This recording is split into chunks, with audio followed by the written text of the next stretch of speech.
तुम्हें सबसे अच्छा वो है जो कुरान सीखता हो, दूसरों को सिखाता हो। सुभान अल्लाह, सुभान अल्लाह। हुजूर जिसको अच्छा कहे हुजूर वही अच्छा है, हुजूर जिसको बड़ा कहे वही बड़ा है। आका क्या फरमाते हैं, फकीहुन वाहिदुन अशद्दु अला शैतान मिन अल्फ आबिद। जरा जोर से बोलिए सुभान अल्लाह, सुभान अल्लाह। बिल्कुल गौर से सिर्फ मुझको देखिए आप, चेहरा लटका के मत बैठिए, जन्नती महफिल में बैठे हैं, मुस्कुराते रहिए, बोलते रहिए, नींद नहीं आएगी। वरना जुमा के दिन देखते हैं मस्जिद में इमाम साहब तकरीर करते हैं, आधा मजमा सोता रहता है। क्यों? इसलिए कि जन्नत की हवा मस्जिद में आती है। परेशान, खेत में परेशान, खलियान में परेशान, दुकान में परेशान, हर तरफ परेशान रहेगा। मस्जिद में आता है वो जन्नत की हवा चली कि फौरी नींद आ जाता है। इसलिए जिसको नींद न आने की बीमारी हो, जिसको नींद न आने की बीमारी, क्योंकि आजकल ये मर्ज बढ़ता चला जा रहा है, डिप्रेशन का मर्ज बढ़ रहा है, नींद ही नहीं आ रही, परेशान हो रहा है आदमी, रात में सोता है नींद नहीं आ रही है, दवाई खा रहा है। अभी कल की बात है, जहां मैं था वहां एक बंदा बोला कि हजरत इस लड़के को नींद नहीं आ रही है, इतनी इतनी दवाई खाता है, सुबह से लेकर शाम तक नींद को बुलाने के लिए नींद ही नहीं आ रही है। तो मैंने उनसे कहा कि नींद को बुलाने का एक जबरदस्त इलाज है कि रात में वजू करके बिस्तर पे बैठ के दुरूद शरीफ पढ़ना शुरू करे। 100 बार नहीं पढ़ेगा कि नींद आ जाएगी। सुभान अल्लाह, सुभान अल्लाह, क्या बात है। ये प्लान बनाए कि हमको 1000 बार पढ़ना है, लेकिन शैतान पढ़ने नहीं देगा उसको। 100 जहां पढ़ा कि फौरी नींद आ जाएगी। हम लोग भी सोचते हैं कि बिस्तर पे सो गए हैं, अब 500 बार दरूद पढ़ के उसके बाद सोएं। 10 बार पढ़ते पढ़ते 10 सेकंड में नींद आ जाती है। और नींद को बुलाने का जबरदस्त तरीका, रात में बावजू हो जाइए, बिस्तर पे बैठ के दुरूद शरीफ पढ़ना शुरू कीजिए, देखिए कि दुरूद की बरकत से नींद कैसे गहरी आती है। तो अब मैं देखता हूं कि साहब दवाई लोग खा रहे हैं नींद को बुलाने के लिए, लेकिन ज्यादा टाइम आप मस्जिद में गुजारिए। मस्जिद में जहां बैठे कि नींद शुरू हो जाएगी, मस्जिद में जहां बैठना शुरू की नींद शुरू आ जाएगी, क्योंकि मस्जिद इस रोए जमीन पर सबसे बेहतरीन जगह है। हुजूर क्या फरमाते हैं सरकार की हदीस से, वो अहब्बुल बिलाद इलल्लाह मसाजिदुहा व अबग़ज़ुल बिलाद इलल्लाह अस्वाक़ुहा। सरकार की हदीस है कि the most dearest places near Allah are मसाजिद, प्लेसेस ऑफ वर्शिप। अल्लाह के नजदीक सबसे ज्यादा पसंदीदा जगह मस्जिद है, मस्जिद है। और सबसे ज्यादा बुरी जगह, नापसंदीदा जगह जो अल्लाह के नजदीक है वह बाजार है, क्योंकि बाजार में झूठ बोला जाता है, बाजार में खयानत की जाती है, बाजार में माल छुपा के बेचा जाता है, इसलिए बाजार बुरी जगह। लेकिन चूंकि वहां जाना जरूरी है सौदा सलफ खरीदने के लिए, तो सबसे अच्छा आदमी वो है जो आखिर में बाजार जाए, सबसे पहले निकल जाए, अपना काम काज करे फौरन निकल जाए। सबसे बुरा है जो बाजार शुरू होने से पहले जाए और सबसे लास्ट में वहां से आए, सबसे बुरा आदमी। मस्जिद सबसे अच्छी जगह, अच्छा वो है जो सबसे पहले मस्जिद जाए, सबसे आखिर में मस्जिद से निकले। क्या बात है, क्या बात है। उलमाए कराम को चाहिए कि मस्जिद में जाएं, पहले जाएं और वहां सबसे आखिर में निकले। ये मेरी बात नहीं, इमाम आजम अबू हनीफा रज़ियल्लाहु अन्हु की नसीहत है। इमाम आजम ने अपने शागिर्द इमाम अबू यूसुफ, इमाम मोहम्मद रज़ियल्लाहु अन्हुमा और बहुत सारे शागिर्दों को नसीहत की है कि बेटे अपने आप को ज्यादा इबादत गुजार बनाओ, ताकि पब्लिक तुमको देखकर इबादत का शौक पैदा हो जाए उसको। इसलिए अब ज्यादा इबादत गुजार बनो अपने आप को, जो कि अवाम की नजर उलमा पे रहती है। ज्यादा देर मस्जिद में गुजारो, वरना तुम नमाज पढ़ के फौरी भागोगे तो तुमसे पहले पब्लिक भाग जाएगी। इसलिए मस्जिद सबसे अच्छी जगह, वहां नींद की बड़ी गहरी आती है, बैठे बैठे नींद आ जाती है। अभी रमजान आ रहा है, अब रमजान में ये इबादत का महीना है, मगर मस्जिद को लोग सोने की जगह बना देता है। बस मस्जिद में गए, पट से सो गए, क्योंकि घर में तो बीवी है, बच्चे हैं, सब परेशान करते। मस्जिद गए, पट से नींद आ गई। मस्जिद सोने के लिए मत जाओ, बल्कि मस्जिद जाओ जिक्र इलाही करने के लिए। मस्जिद तिलावत करने की जगह है, मस्जिद जिक्र करने की जगह है, 1000 बार कलमा पढ़ने की जगह है, 1000 दरूद पढ़ने की जगह है, कुरान शरीफ को देखने की जगह है। मस्जिद जाएं, इबादत करें, जहां नींद आने लगे कुरान शरीफ बंद करके अपने घर आ जाएं। हाँ, मुसाफिर के लिए मस्जिद में सोना दुरुस्त है, मुसाफिर के लिए मस्जिद में खाना दुरुस्त है, लेकिन आम आदमी इफ्तार करने के लिए घर से खाना लेके मस्जिद न जाए और मस्जिद में बैठ के ना खाएं, क्यों? मस्जिद खाने की जगह नहीं है। और अगर खाना ही है मस्जिद में ताकि हम इफ्तार करेंगे, दो चार लोग आ जाएं तो वो मेरी इफ्तार में शरीक हो जाए, अगर ये इरादा हो तो उसके लिए जरूरी है कि मस्जिद में दाखिल होते वक्त वो एतकाफ की नियत कर ले। क्या पढ़े? नवे तो सुन्नतल एतकाफ, नवे तो सुन्नतल एतकाफ, एतकाफ की नियत करें, फिर 2-4-10 बार जिक्र करें, दुरूद पढ़ें, फिर उसके बाद उसके लिए खाना भी जायज हो जाएगा और सोना भी जायज हो जाएगा। एतकाफ की नियत से मस्जिद में खाना भी दुरुस्त है और सोना भी दुरुस्त है। एतकाफ की नियत के बगैर न खाना दुरुस्त है न सोना दुरुस्त है। इसलिए जब मस्जिद में खाने की हाजत हो तो एतकाफ की नियत करें और फिर थोड़ी देर अल्लाह अल्लाह करें, जिक्र करें, दुरूद पढ़ें, उसके बाद खाना खा सकते हैं और सो भी। मुसाफिर आदमी बेचारा, उसके लिए खाना भी दुरुस्त है मस्जिद में और सोना भी दुरुस्त है उसके लिए।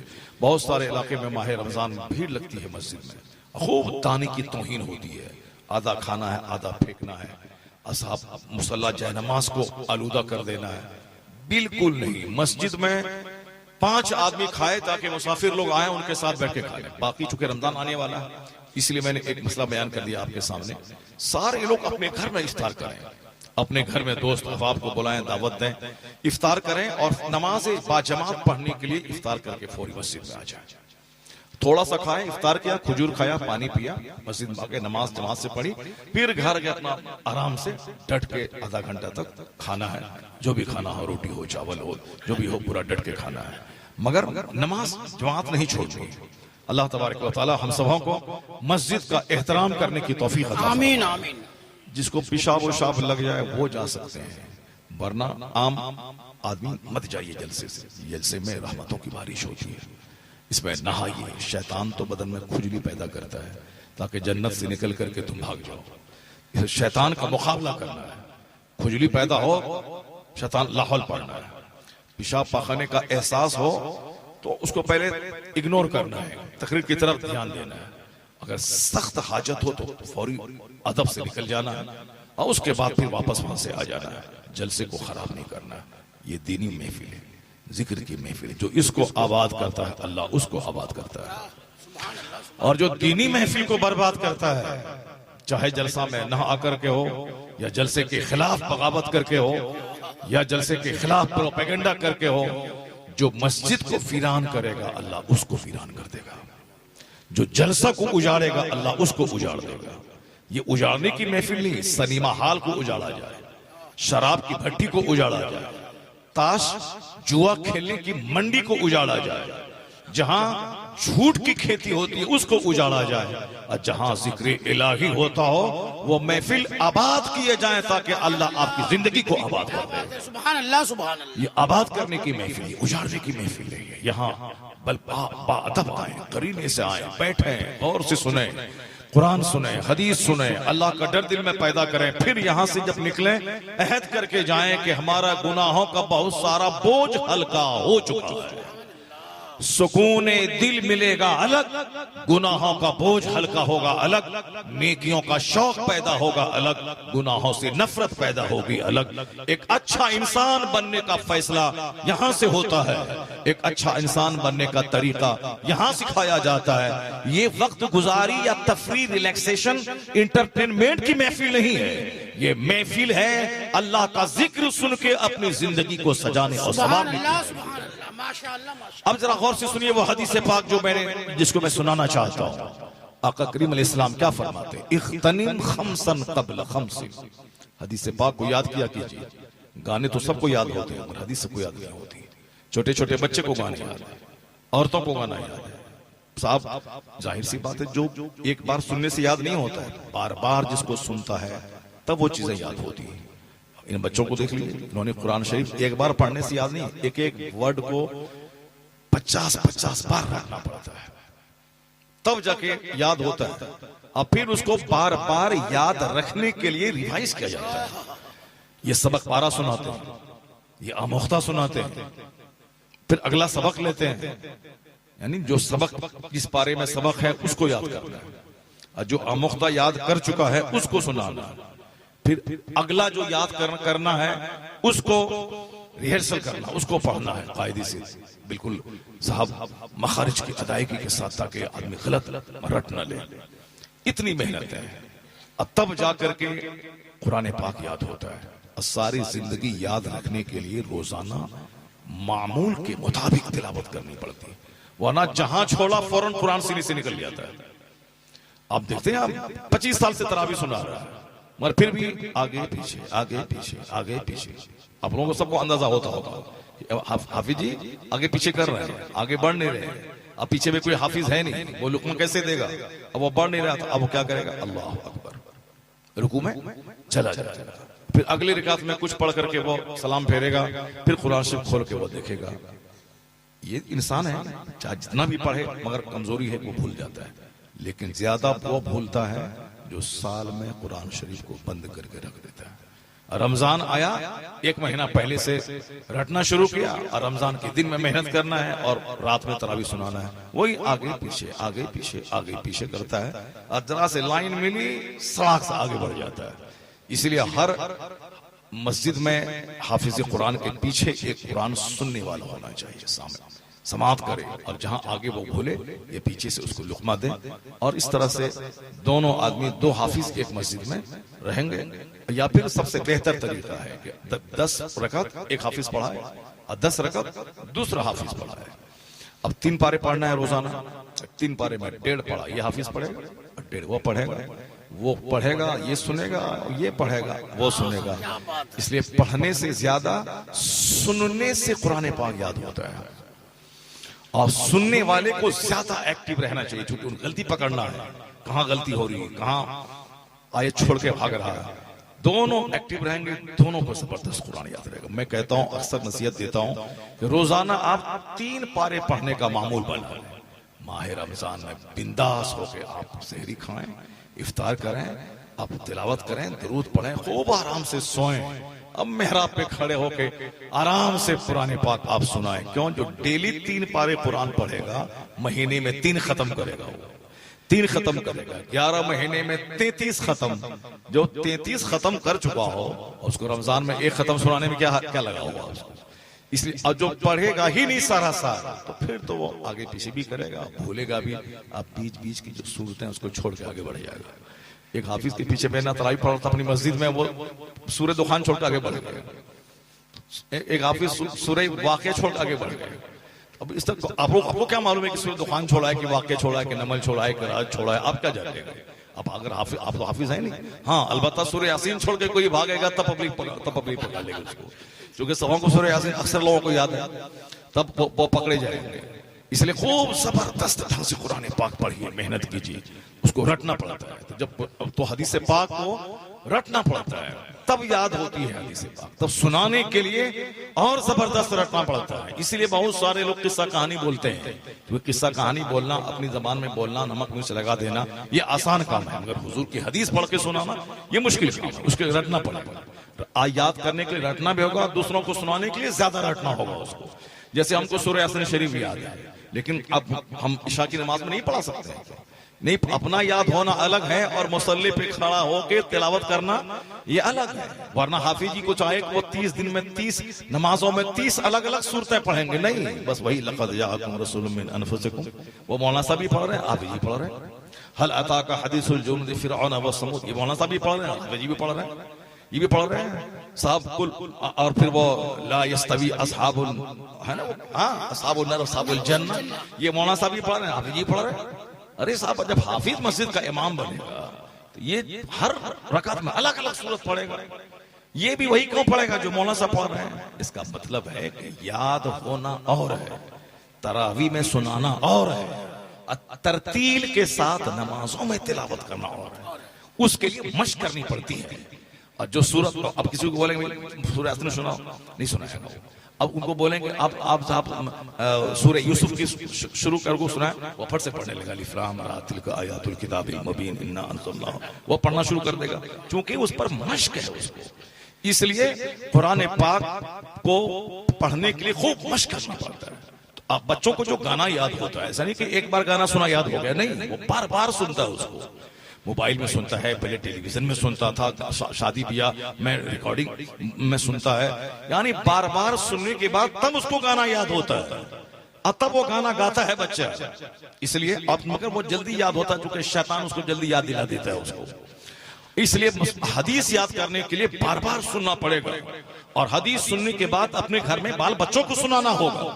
अपने दोस्तों की महफिल में जब बैठे तो हाँ ये कहें कि मौलाना साहब ने ये हदीस सुनाई थी, एक दिन में 2-4 बार जहां रिपीट किया तो सारी जिंदगी के लिए वो हदीस से पाक याद हो जाएगी आपको। सुभान अल्लाह, सुभान अल्लाह। और 40 हदीस जो मुसलमान याद कर ले, कयामत के दिन अल्लाह उसे आलिमों की जमात में उठाए। सुभान अल्लाह, क्या बात। हुजूर फरमाते हैं तुम तो लहू शाफिउ व शहीदा, हम उसकी शफाअत भी करेंगे, हम उसकी गवाही भी देंगे। सुभान अल्लाह। बाअसहुल्लाहु फकीहन यौमल क़ियामा, अल्लाह ताला उसे क़यामत के दिन आलिमों की जमात में उठाएगा। तो 40 हदीस याद करना कोई मुश्किल काम नहीं। आप तो अपनी जिंदगी में 100 जलसे में अटेंड किए होंगे, आप 100 जलसे में, 50 जलसे में, हर जलसे में जाएं तो कम से कम एक हदीस से पाक मौलाना साहब जो भी पढ़ें उसको गौर से सुने, रिवाइज करें, रिपीट करें। अगर 40 जलसे में 40 हदीस याद कर ली तो आप हल भी जोतिए, दुकान भी जाइए, बिजनेस भी कीजिए, और कयामत के दिन आलिमों की जमात में भी बन जाइए। सुभान अल्लाह, सुभान अल्लाह, क्या बात है, कितना जबरदस्त है। उसके दिमाग प्रेजेंट रखना पड़ेगा, दिमाग हाजिर रखना पड़ेगा, एक एक जुमले को गौर से सुनना पड़ेगा। खतीब साहब क्या बोल रहे हैं, मौलाना साहब क्या बोल रहे हैं। आजकल तो दिमाग हाजिर नहीं रहता है। जुमा के दिन इमाम साहब पहली रकत में कौन सूरत पढ़े, ये लोगों से पूछे कोई नहीं बता पाएगा। इक्का दुक्का 1-2 आदमी बोलेगा। इमाम साहब पिछले जुमा को कौन सा खिताब किया था, नहीं 99 आदमी नहीं बोल पाएगा। एक बंदा बोलेगा जो खूब होशियार है, गौर से सुनता है, वो बंदा बोलेगा। अक्सर आदमी को सोने से फुर्सत ही नहीं है, तो वो क्या जाने मौलाना साहब ने क्या आम बोला कि इबली बोला। इसलिए आजकल एक तकरीर याद कर ले इमाम साहब बनने के लिए काफी है। हर जुमा के दिन वही तकरीर करे, कोई नहीं बोलेगा कि इमाम साहब रिपीट क्यों कर रहे हैं। दिमाग हाजिर रहेगा तब ना बोलेगा। यहाँ दिमाग तो हाजिर ही, दिमाग तो खेत में है, खलियान में है, दुकान में है, बाल बच्चों में लगा हुआ। वो झटपट जल्दी से नमाज खत्म करके निकलना चाहे, बस एक तकरीर याद करे इमाम साहब, और हर जुमा को वही रिपीट करे, कोई बोलने वाला नहीं। पहले जमाने में लोग बोलते थे और रिपीट करते, कहते थे साहब आपने पिछले जुमाओं की तकरीर की, अभी यही कर रहे हैं, आप 10 साल पहले यही बोले थे, अभी यही बोल रहे हैं। तब वहां बंदा ज्यादा से ज्यादा मुताला करता है, नई नई बातें लोगों के सामने बयान करता है। आजकल दिमाग ही प्रेजेंट नहीं रहता है, इसलिए बहुत सारा मुकर्रिर एक ही तकरीर सारी जिंदगी करता रहा और मर गया, दुनिया चला गया। एक ही तकरीर और हर जगह करते रहे। पहले तो ये यूट्यूब वाला मसला था नहीं, साहब सारी तकरीरें रिकॉर्ड हो रही हैं, जो यहाँ कर रहे हैं वहां कर रहे हैं, सब लोग इंटरनेट पे देख रहे हैं। बस एक तकरीर से पूरी जिंदगी काम चला लिया उसने। कहा नहीं साहब, एक तकरीर पर ही अमल नहीं किया है लोग, तो क्या दूसरी तकरीर हम करें। एक तकरीर पर ही लोग अमल नहीं कर रहे, क्या दूसरी तकरीर हम करें। बस गौर से सुने, दिमाग परसेंट रखें। दीनी महफिल में मस्जिद में जाए वहां दिमाग परसेंट रखें। बुरी महफिलों में अगर कोई लेके चला जाए वहां जाके सो जाए, वहां सो जाए, कम से कम गंदी बात आपके कान में तो नहीं आएगी। अगर सिनेमा हॉल में नींद आ रहा, कोई दोस्त जबरदस्ती खींच के सिनेमा हॉल लेके चला गया, वहां अगर नींद आ गई तो समझ लें आपके लिए रहमत। कम से कम आपकी आंख तो गुनाहों से महफूज रही, आपका कान तो गुनाहों से बचा। तो मस्जिद में जाके सो जाना ये कमाल की बात नहीं। मस्जिद में जाके इमाम साहब का खुतबा सुनना, इमाम साहब की क़िराअत सुनना, वहां जाके 1000 बार 500 बार 200 बार दरूद पढ़ना, कुरान पाक की तिलावत करना, ये कमाल की बात है कि वहां नींद नहीं आए, जाकर अपनी तकदीर जगाने की कोशिश किया करे। ये जलसा सोने की जगह नहीं है, ये आए बस फट से सो गए, नहीं, ये जलसा है अपने खतीबों को सुनने की जगह, अपने सरकार आका अलैहिस्सलाम की हदीस सुनने की जगह, कुरान करीम की आयतों की तशरीह और तौज़ीह सुनने की जगह। तो जरा गौर से सुनिए हुजूर ने क्या फरमाया, इग़तनिम खम्सन क़ब्ल खम्सिन। आका फरमाते हैं 5 चीज को 5 चीज से पहले गनीमत समझ ले। 5 को 5 से पहले गनीमत समझ ले, क्योंकि बड़ी तेजी के साथ वो 5 चीजें गुजर जाएंगी, उसके बाद पछताने से काम नहीं चलेगा। आका फरमाते हैं हयातक क़ब्ल मौतिक, अपनी जिंदगी को मौत से पहले गनीमत समझ ले। सुभान अल्लाह, जरा जोर से बोलिए सुभान अल्लाह, हाथ उठा के बोलिए ला इलाहा इल्लल्लाह। नात शरीफ सुनने के बाद इसको आप लोग सब गाने लगे, पढ़ने लगे, नहीं पढ़ने लगे। अब हदीस से पाक हम पढ़ते हैं, आप अभी पढ़िए। इग़तनिम खम्सन क़ब्ल खम्सिन, पढ़िए सब। इग़तनिम खम्सन क़ब्ल खम्सिन, क्या बात है, ये हुजूर की हदीस है। हुजूर सबसे बड़े, सरकार की बात सबसे बड़ी, कोई नहीं है बड़ा दुनिया में सरकार के अलावा, अल्लाह के अलावा सबसे बड़ी जात मुस्तफा जान रहमत की जात है। सुभान अल्लाह, सुभान अल्लाह। इतने बड़े अल्लाह ने बनाया है महबूब को, उनका हुस्न लाजवाब, सुभान उनका इल्म लाजवाब, उनकी हिकमत लाजवाब, उनका शहर मदीना लाजवाब, उनके पैदाइश का वतन मक्का लाजवाब, उनका खानदान कुरैश लाजवाब, उनके बाप अब्दुल्ला लाजवाब, उनकी माँ हजरत आमिना लाजवाब, उनको दूध पिलाने वाली हजरत हलीमा लाजवाब, उनका खानदान लाजवाब, उनके बाप दादा लाजवाब, उनका मुल्क लाजवाब, उनका कबीला लाजवाब, सब कुछ लाजवाब। इसलिए आला हजरत फरमाते हैं कि लम याते नज़ीर काफी नजरिन मिसले तू ना शुद पैदा जाना। कोई पैदा नहीं हुआ, मैचलेस है मुस्तफा, इनकम्पेरेबल है मुस्तफा और द्वितीय है मुस्तफा। इसलिए आला हजरत फरमाते हैं कोई बड़ा नहीं, सबसे आला व औला हमारा नबी, सबसे बाला व आला हमारा नबी। नारे तकबीर, नारे रिसालत, मसले के आला हजरत हजरत मुफ्ती शहरियार साहब किबला, जश्ने दस्तार बंदी, नारे तकबीर। ये जाहिल किस्म के लोग क्या जा रहे हैं मुस्तफा कौन है? ये साहब गिरिराज जैसे लोग क्या जा रहे हैं मुस्तफा कौन है? ये रामगिरी जैसे लोग क्या जा रहे हैं मुस्तफा कौन है? ये अति नरसिंहानंद जैसे लोग क्या जा रहे हैं मुस्तफा कौन है? ये लोग तो घंटी बजाते हैं, 2 रुपया कमाते हैं, खाते हैं, ये क्या जाने मुस्तफा कौन है? 7 समंदर पार का वो दानिश्वर जो दुनिया को हवाई जहाज दे रहा है, जो दुनिया को कंप्यूटर दे रहा है, जो दुनिया को 3 व्हीलर 4 व्हीलर 100 व्हीलर की ट्रेनें दे रहा है, सारा फॉर्मूला जिस मुल्क से आया है, उस मुल्क का एक दानिश्वर कहता है कि he must be called the saviour of humanity. वो कहता है इस्लाम के पैगंबर सिर्फ मुसलमानों के नहीं बल्कि पूरी मानवता के रक्षक का नाम है, इंसानियत के मुहाफिज का नाम है। सारी दुनिया मसाइल में घिरी हुई जल रही है, मसाइल से नजात अगर कोई देने वाला है तो उसका नाम मोहम्मद सुभान अल्लाह। क्या बात है, माशाअल्लाह माशाअल्लाह, क्या बात कह दी उसने। या रसूल अल्लाह जिंदा। एक कौम मुस्लिम अगर 2-4 लुच्चे लफंगे पे तुम्हारे पैगंबर की तौहीन करें, पैगंबर के खिलाफ बोले, तो हर पागल की बात का जवाब मत दे। अगर ये पागल मेरे पैगंबर के खिलाफ बोलता है तो आप बड़े बड़े दानिश्वरों का कौल दीवारों पे लिख दें, उनका मुस्तफा का चर्चा करें, हुजूर की शान बयान करें, ऐसे ही ये पागल दब के मर जाएंगे। ये तो कम पढ़ा लिखा आदमी, जो दुनिया का सबसे बड़ा पढ़ा लिखा आदमी डॉक्टर माइकल हार्ट अमेरिका का, उसने क्या कहा? He is the only man in history who was supremely successful on both levels, religious and secular। वो अमेरिका का बहुत बड़ा पढ़ा लिखा जो सारी दुनिया की इतिहास को आंखों की पुतलियों में समेट लिया। उसके बाद सारे महान लोगों की जिंदगी का मुताला करके 100 आदमी को छांटा, उस 100 में से अव्वल नंबर पे सर्वश्रेष्ठ और सफलतम कौन होगा, उसके लिए उन्होंने और सघन अध्ययन किया। उसके बाद ये जुमला दुनिया को सामने रख करके दुनिया को आश्चर्यचकित हैरत में डाल दिया।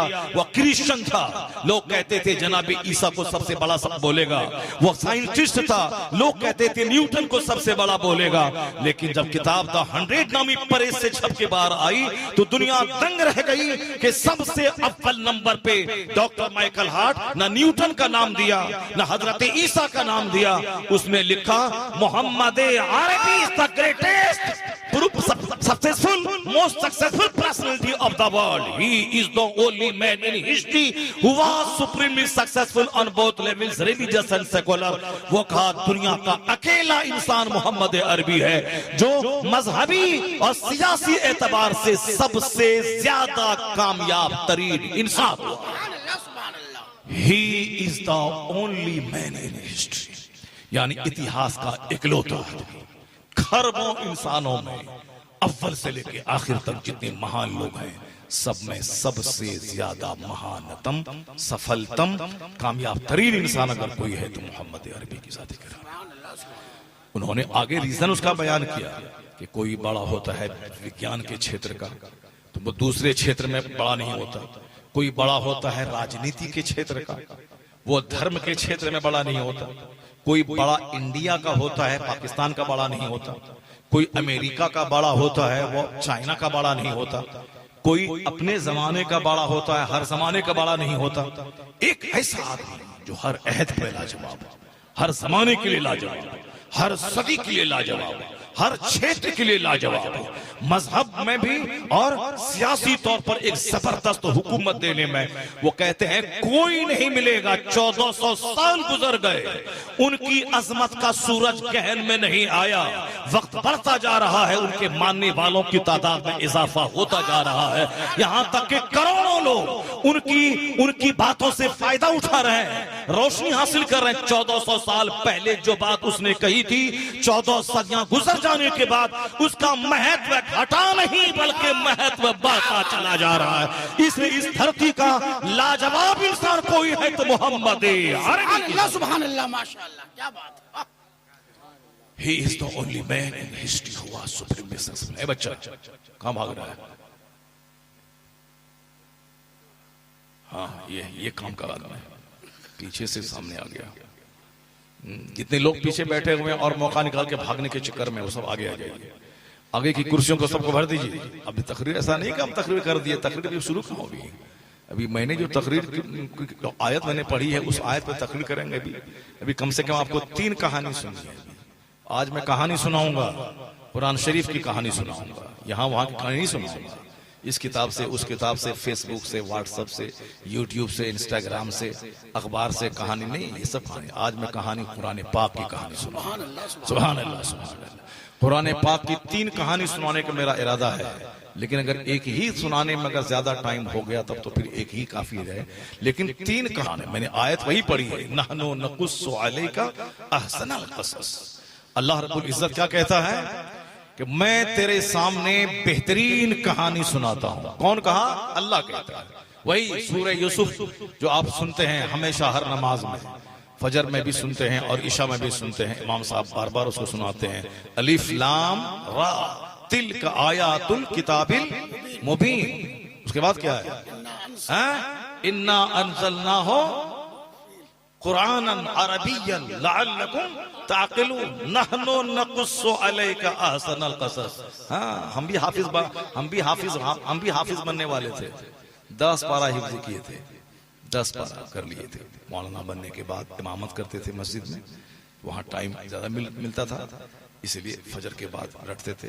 10 पारे याद कर लिए, लेकिन उसके बाद डर लगने लगा कि अभी इमामत में है तो चलो अभी, मगर उसके बाद में अगर कहीं भीड़ भाड़ वाली जिंदगी में अगर मसरूफ हो गए तब तो कुरान शरीफ को याद रखना बड़ा मुश्किल हो जाएगा। इसलिए वो जो है स्टॉप कर दिए, वरना हम तो अब हाफिज बन गए होते। वह जब तकरीर में हम 10 आयत पढ़ते हैं तो सब लोग समझते हैं कि हाफिज कुरान होगा ही, और हम हाफिज कुरान है नहीं। शुरू किए थे, स्टार्ट किए थे। मेरा नाना बड़ा हाफिज, बहुत बड़ा हाफिज था अपने जमाने का। बहुत आज से 50 साल पहले बहुत अच्छे हाफिज थे, तारीख दां थे। मेरी अम्मी ने कहा कि अब्बा ये नाती है, आपको इसको हाफिज कुरान बना दीजिए। तो नाना बोला कि नहीं बेटा, इसको हाफिज मत बनाओ, मैं हाफिज बन गया हूँ। और तुम देख रहे हो इस बुढ़ापे में मेरे नाना खेत में हल चलाते थे, कुरान पढ़ते थे। वो खेत में जो पसनी होता है, जो जंगल उखाड़ने वाली क्या बोलता है, खुरपी, उससे वो जंगल उखाड़ते थे, कुरान पढ़ते थे। हमको याद है बचपन में वो कहते थे कि बेटी कुरान पाक याद करना कमाल नहीं है, उनको हिफाजत से महफूज रखना ये कमाल की बात है। तो बुढ़ापे में बंदा बीमार हो जाता है, उसका पेशाब पखाना होता रहता है, जल्दी जल्दी पेशाब करता है, पखाना रूम जाने से पहले पखाना हो जाता है। चूंकि बुढ़ापे में ख्वाहिश ज्यादा रहती है खाने की, जबकि बुढ़ापे में कम खाना चाहिए। एक आदमी बोला कि डॉक्टर साहब दवाई दीजिए, भूख नहीं लग रही है, और खा लेता हूं तो पखाना नहीं होता है। तो हम उनको बोले कि क्या है के लिए 18 साल की जवानी वाला काम अभी कर रहे हो यार, क्या सोचते हो 25 साल में जो खा लिया 10 रोटी अभी तुम खाओगे। बुढ़ापे में एक टाइम खाना खाओ, एक टाइम खाओ, पानी ज्यादा पियो, कोई दवाई खाने की जरूरत नहीं है। अब तुम जो चाहेगा, चूंकि बुढ़ापे में हवस ज्यादा हो जाती है खाने की, और खीर है तो वो भी खा लें, बिरयानी है तो वो भी खा लें, चाउमीन है तो वो भी खा लें, केला है तो वो भी खा लें, अमरूद है तो वो भी खा लें। बुढ़ापे में खाने की हवस बढ़ जाती है और ढेर दिन जीने की हवस बढ़ जाती है। ख्वाहिश पे कंट्रोल करें, खाना कम खाएं, 90 साल की उम्र में भी सेहतमंद रहेंगे आप। नहीं देखा आपने 70 साल 80 साल में आदमी नर्वस हो जाता है, बोलना चाहिए कुछ तो बोलता कुछ है, उसकी अकल जवाब दे जाती है, बोलना कुछ है तो बोली टेढ़ी निकलती है। लेकिन अभी भी एक बंदा है हिंदुस्तान में, उसकी उम्र है 94 ईयर, 94 साल की उम्र अभी है।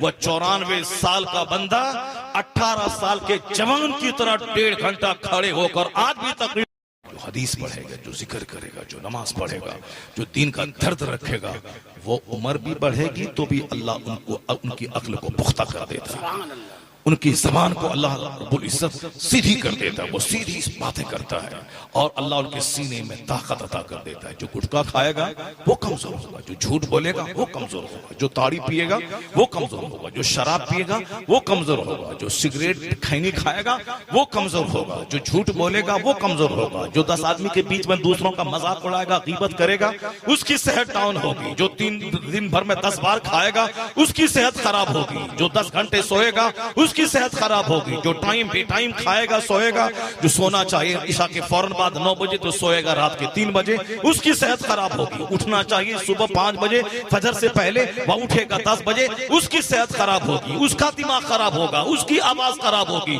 उसका पेट बिगड़ेगा, जो वक्त पे काम नहीं करेगा, जो पंक्चुअल नहीं रहेगा, जो नमाज़े फजर जोहर असर मगरिब नहीं पढ़ेगा, उसकी सेहत खराब होगी। हदीस में आया है जो फजर की नमाज छोड़ेगा अल्लाह उसके चेहरे की लाइट खत्म कर देता है, जो जोहर की नमाज छोड़ता है अल्लाह उसकी रोजी से बरकत खत्म कर देता है, चाहे हजारों करोड़ों कमाए बरकत नहीं महसूस होगी।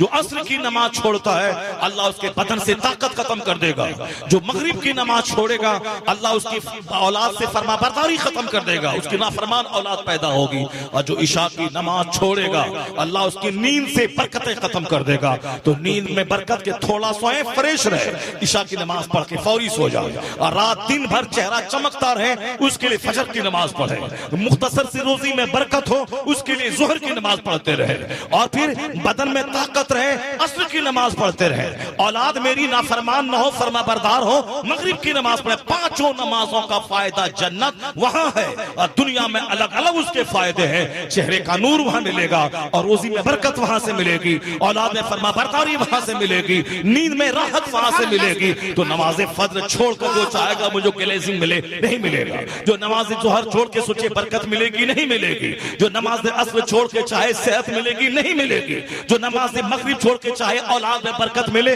फरमाबरदारी मिले, नहीं मिलेगी।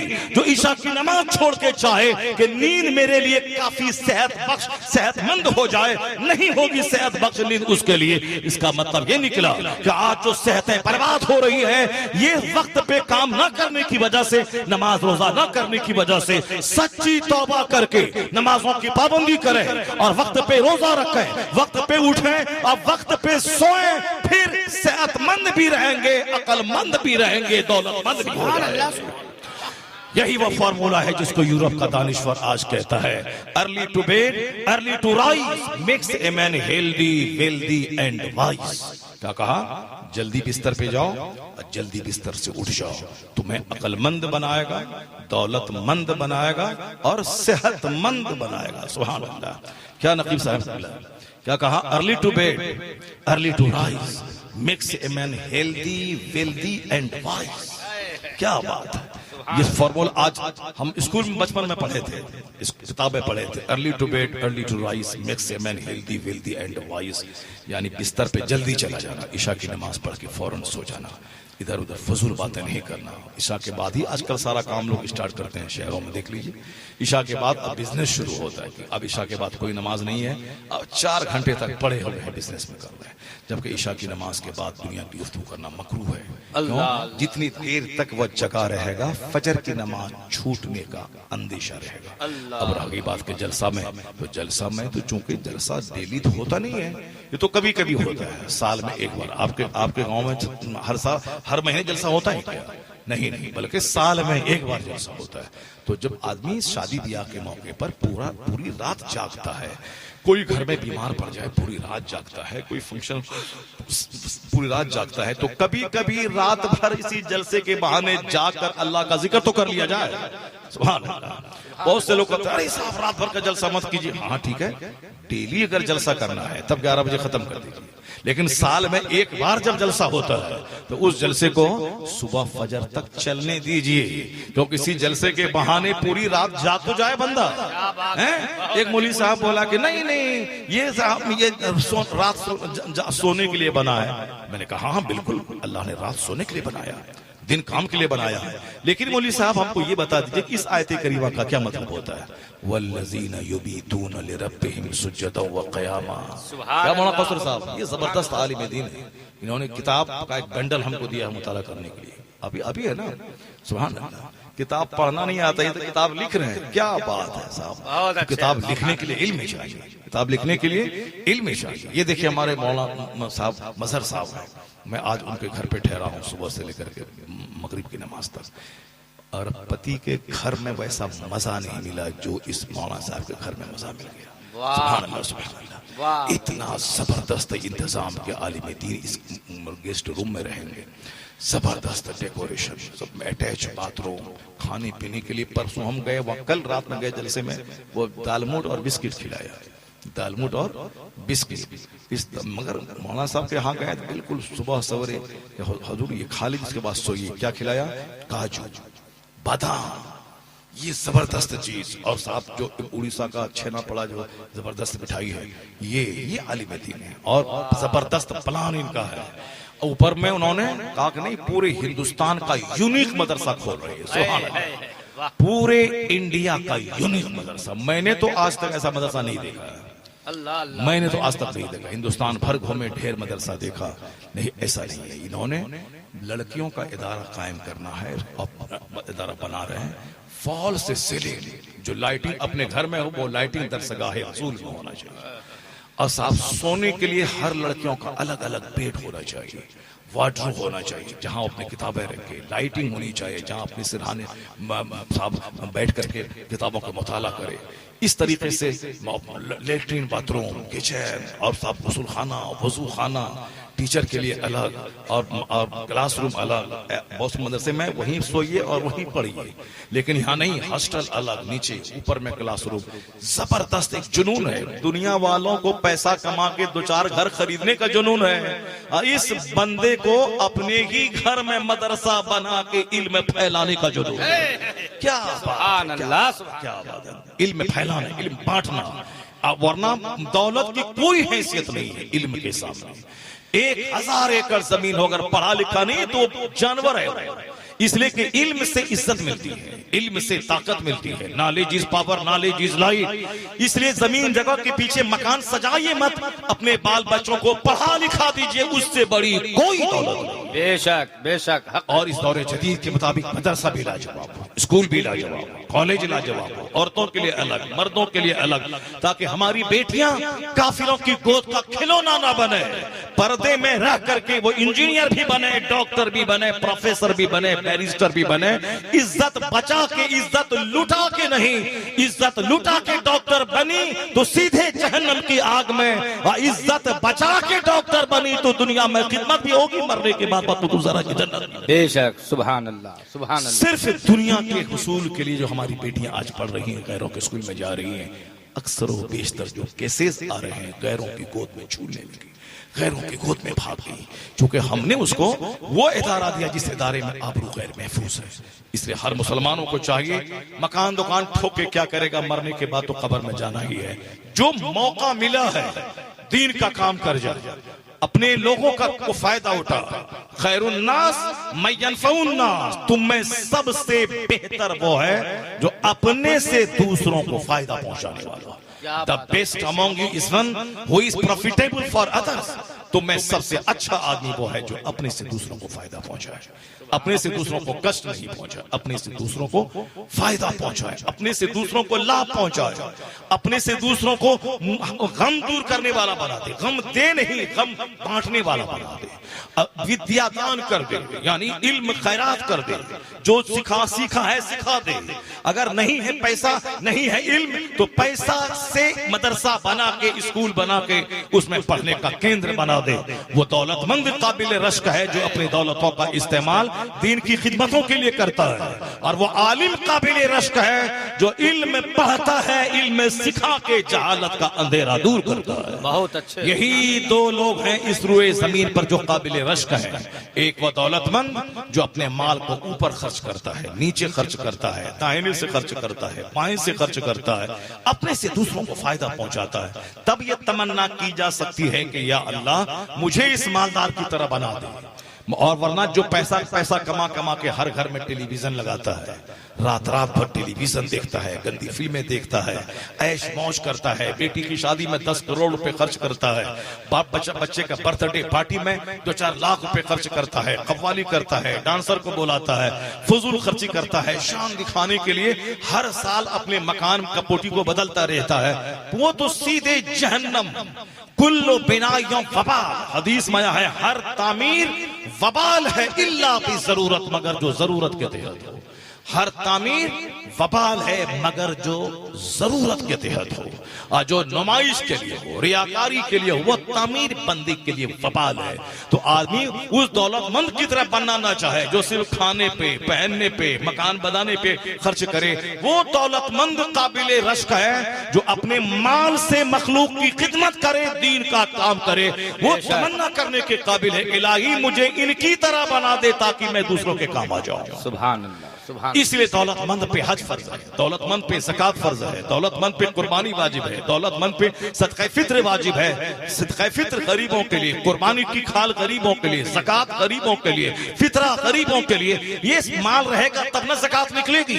तो आदमी तमन्ना करे कि माल रहे तो मैं ज़कात निकालूं, सदका फित्र निकालूं, मैं जरूरतमंदों को दूं, बीमारों को दूं, माजूरों को दूं, मिस्कीनों को दूं, बेवाओं को दूं, अपने गरीब भाइयों को दूं।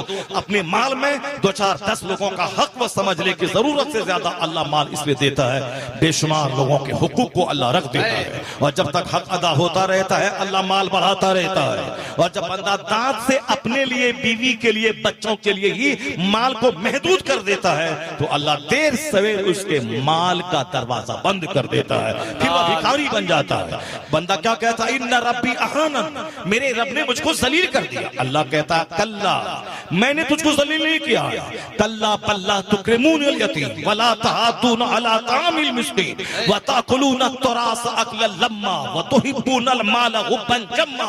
हमने तुझको करीब नहीं किया है, गुर्बत तुमने खुद खरीदी है। तुम यतीमों की इज्जत नहीं करते, तुम मिस्कीनों को धक्के मार के भगा देते हो, तुम माल को दांत से पकड़ पकड़ के रखते हो, अपने वारिसों का माल खा जाते हो। हकदार है जिसकी जिस माल में फूफी का हक है, जिस माल में बहन का हक है, उस माल को तू दबा के खा जाता है। जो माल को दबाएगा, माल से शदीद मोहब्बत करेगा, उसका माल घटाया जाएगा, उसका माल बर्बाद कर दिया जाएगा, उसके लिए गरीबी के दरवाजे खोल दिए जाएंगे।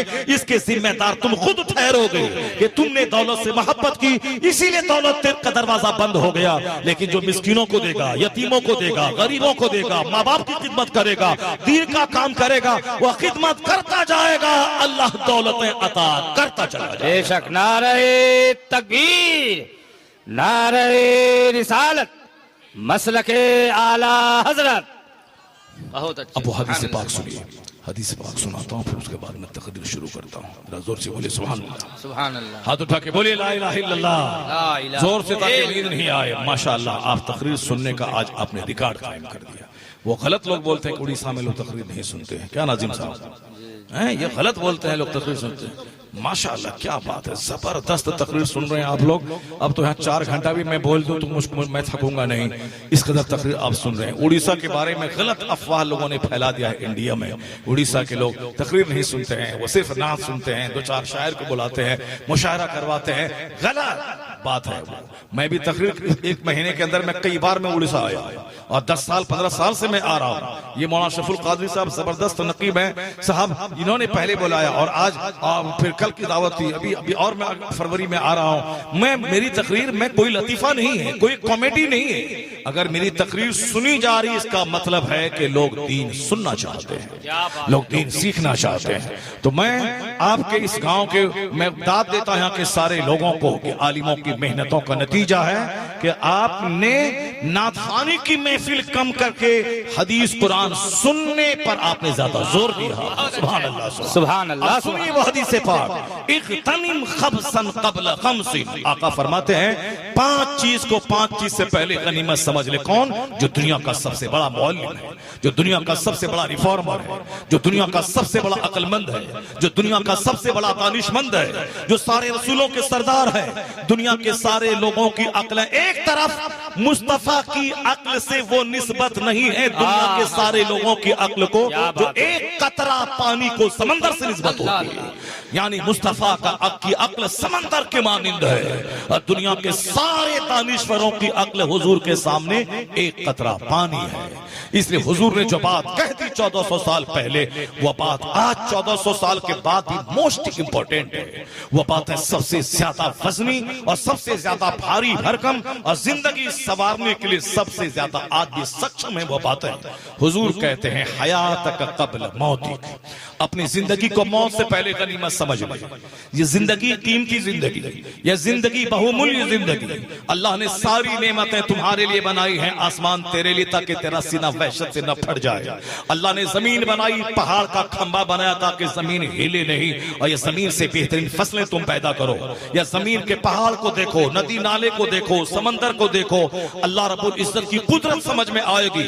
ये नदी नाले समंदर ये जमीन का सिंगार है, ये दरख्त जमीन की जीनत है, ये हवाएं पानी आग ये हमारी जरूरत है। हवा के बगैर हम जिंदा नहीं रह सकते, आग के बगैर हम जिंदा नहीं रह सकते, पानी के बगैर हम जिंदा नहीं रह सकते। हम ये सारी चीजें हमारे लिए अल्लाह ने बनाई है। हम माँ के गोद में माँ के पेट में रहते हैं तो माँ का खून रोक देता है अल्लाह।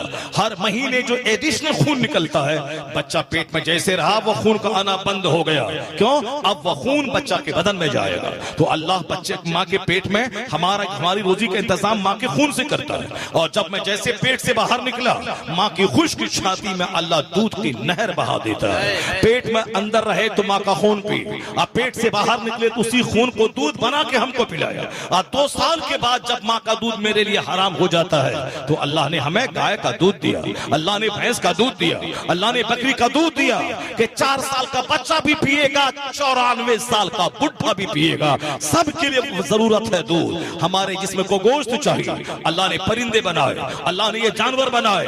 हमारे जिस्म को मछली चाहिए, अल्लाह ने समंदर और तालाब की मछलियां हमारी शानदार ग़िज़ा के तौर पर दिया। अल्लाह ने हमें सेब अनार संतरा दिया, अल्लाह ने हमें अदरक दिया, अल्लाह ने हमें लहसुन प्याज दिया, अल्लाह ने मेरे लिए अरहर मसूर की दाल पैदा किया, ये अल्लाह ने आलू बैगन सब हमारे लिए। सारी चीजें, एक दाल है तो 100 किस्म की, आलू है तो कई टाइप का, आम का फल है तो कई टाइप का, सेब है तो कई टाइप का, अलग अलग वैरायटीज का सेब, दाना, संतरा, केला, मौज, ये सारी नेमतें हमारे लिए। कभी तन्हाई में गौर करें कि मैं किस काम के लिए, खाली खाने पकाना करने के लिए, और खाने लड़ाई करने के लिए, और खाने दूसरों की बहू बेटी को ताक झाक करने के लिए नहीं। अल्लाह ने सारी नेमतें हमारे लिए पैदा की और हमको अल्लाह ने अपनी इबादत के लिए पैदा फरमाया।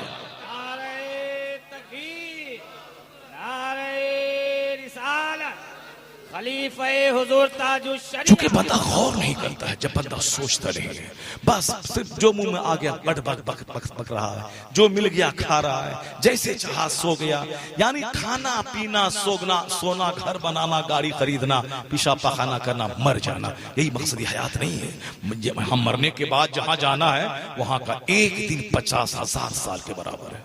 वहां ये दुनिया चंद मिनटों की, चंद सालों की है। दुनिया की उम्र आज तक जितनी भी हो, अब आगे इतनी दुनिया नहीं जा पाएगी, कयामत करीब आने वाली है। कयामत की जो निशानियां हुजूर ने बयान फरमाई है, सारी निशानियां जाहिर हो गई हैं। कयामत की निशानियों में से एक निशानी है सलाम कलाम महदूद हो जाएगा पहचान वालों तक, वो आप देख रहे हैं। यानी जिससे मतलब है उसी को सलाम है, मतलब नहीं तो पक्का तहज्जुद गुजार क्यों ना हो, उसको कोई सलाम नहीं करने वाला है। ज़िना जाहिर हो जाएगा, यज़हरु ज़िना जाहिर होगा। शहर में, देहात में, गरीबों की झोपड़ी में, अमीरों के महल में, हर जगहों पे ज़िनाकारी। अपनी बीवी अच्छी नहीं लगेगी, दूसरों की औरत अच्छी लगेगी। अपनी खूबसूरत बीवी अच्छी नहीं लगेगी, दूसरों की काली कलोटी भूतनी चुड़ैल औरत अच्छी लगेगी। ये अब सब ज़िना जाहिर हो जाएगा। और औरतों को भी अपना मर्द अच्छा नहीं लगेगा। उसको 10 मर्दों से जब तक बात ना करे, मोबाइल में 10 मर्दों से चैटिंग ना करे, उस वक्त तक चैन नहीं मिलेगा। उसके बदन में जैसे आग लगी हो।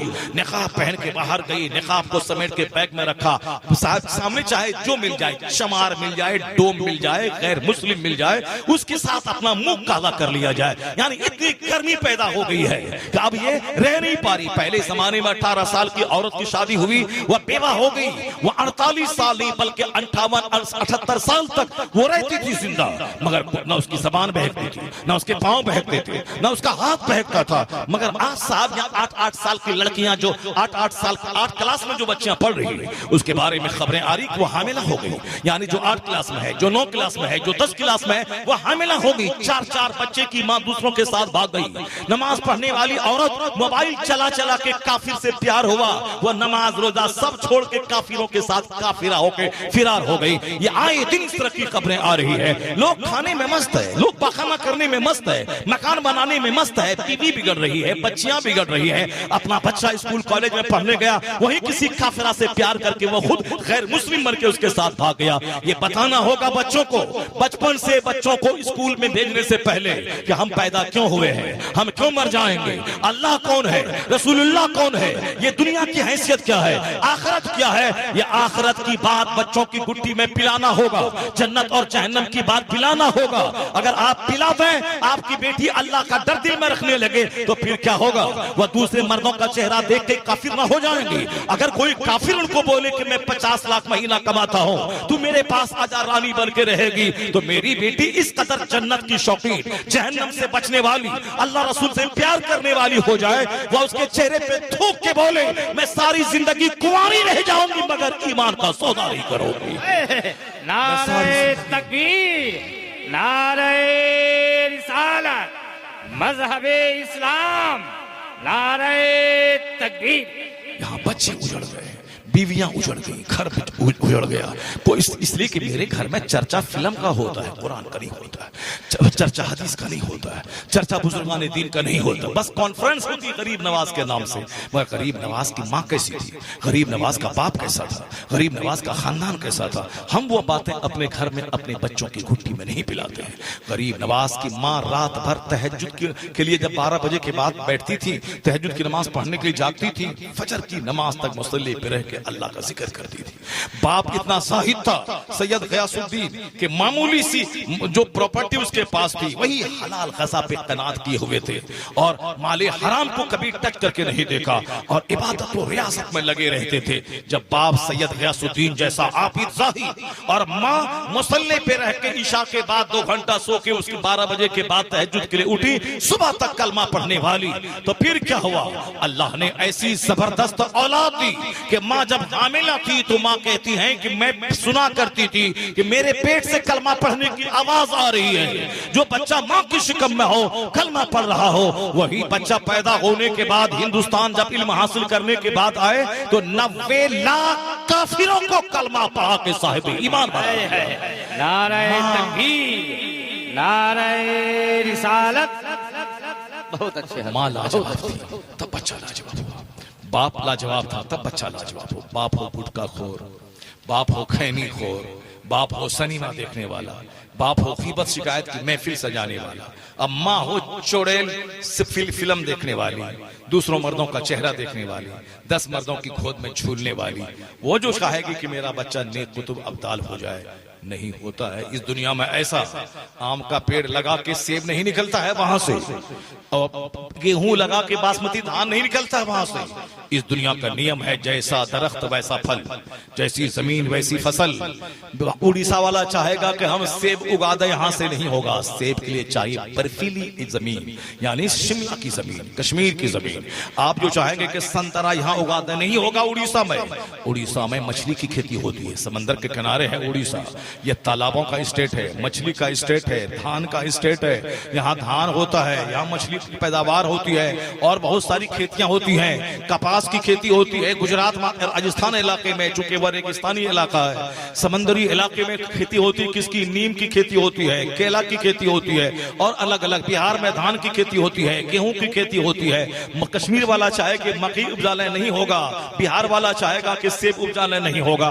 तो सेब की जमीन अलग, संतरा की जमीन अलग, बैर की जमीन अलग, नीम की जमीन अलग, गेहूं की जमीन अलग। तो ऐसा थोड़ी होता है कि जमीन रहे कश्मीर की और वहां से बासमती धान निकल जाए, नहीं होता है। तो फिर मां रहे चुड़ैल, उसके पेट से कुतुब पैदा हो जाए, अब्दाल पैदा हो जाए, नेक पैदा हो जाए, नहीं होगा। मां जमीन है, बाप उसमें बीज डालता है, तो जैसी जमीन वैसी फसल। मां सड़ी हुई हो तो औलाद सड़ी हुई पैदा होती है। अगर बाप लुच्चा लफंगा हो, सिनेमा देखने वाला, जुआ सट्टा खेलने वाला, तारी शराब पीने वाला, वह जुआ के अड्डे पे बैठने वाला, वो जो चाहे कि मेरा बेटा फरमाबरदार, मेरा हाथ चूमने वाला और नमाजी बन जाए, नहीं होगा।